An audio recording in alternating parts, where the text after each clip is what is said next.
Not every athlete is wired the same way, right?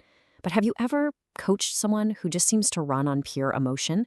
Well, today we're digging into a very specific type, the intuitive feeler. We're going to break down exactly who they are and, more importantly, how to unlock their incredible potential. So, who is this athlete? Well, they're the ones who really run on passion. They're not just chasing times on a watch, they are chasing a feeling, a deeper purpose. Now, this emotional connection, it's their superpower. But here's the flip side. It can also be their kryptonite, leading to some serious self-doubt and, yeah, getting totally lost in their own head. So here's our game plan. First up, we'll get into the heart of this athlete, what really drives them. Then we'll talk about coaching their inner world, how we can help them turn that self-doubt into solid self-belief. After that, we'll look at creating the perfect environment for them to really thrive. And to wrap it all up, we'll give you a simple, effective coaching playbook. Okay, let's dive right in. We're starting at the core of what makes the intuitive feeler athlete tick. Honestly, understanding their fundamental drive is the first and maybe the most critical step of all. This right here really shows how their greatest strengths and their biggest struggles are just two sides of the same coin. I mean, on one hand, they're incredibly purpose-driven, they're emotionally attuned, but that exact same emotional depth can lead to intense self-doubt, wild emotional swings, and getting completely derailed by a little criticism or just a feeling of uncertainty. So, how in the world do we help them manage that inner chaos? This next section is all about practical, hands-on strategies to help shift their mindset from a place of nagging self-doubt to one of powerful self-belief. This is such a brilliant coaching cue. Instead of just saying, believe in yourself, you anchor them to their own past proof of success. It makes confidence feel real, tangible, not just some vague idea. You're literally reminding them, hey, you've been here before, and you absolutely conquered it. The crucial point here is having a consistent strategy. It's about constantly reinforcing what they're doing right, not just pointing out what needs fixing. And when they have a tough day, you have to help them reframe it. It's not proof they're a failure. It's just part of the process.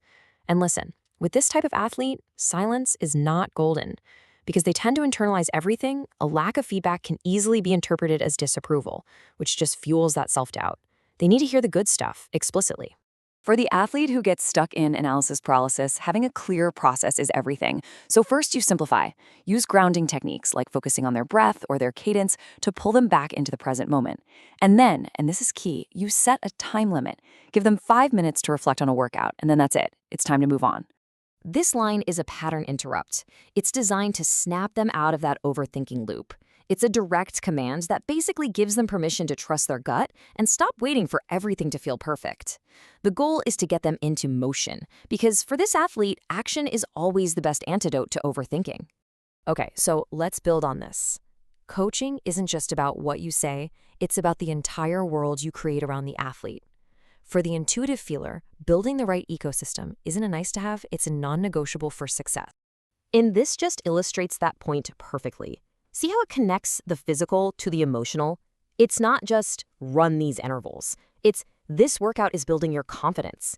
You're tying the effort directly to the meaning and purpose they crave, which makes the training feel powerful, not just physically exhausting.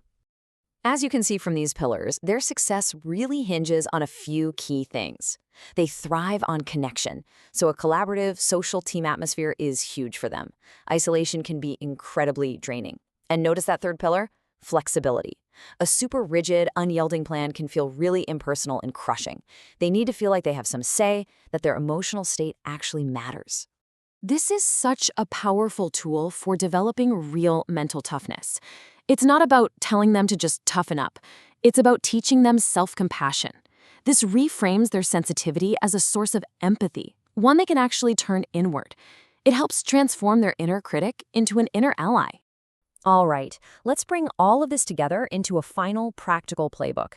Think of this as your quick reference guide, your cheat sheet for getting the absolute best out of your intuitive feeler athlete.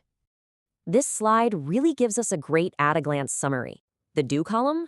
It's all about building them up. Connect with them on an emotional level, actively build their confidence, and be flexible. The avoid column is just as important, though.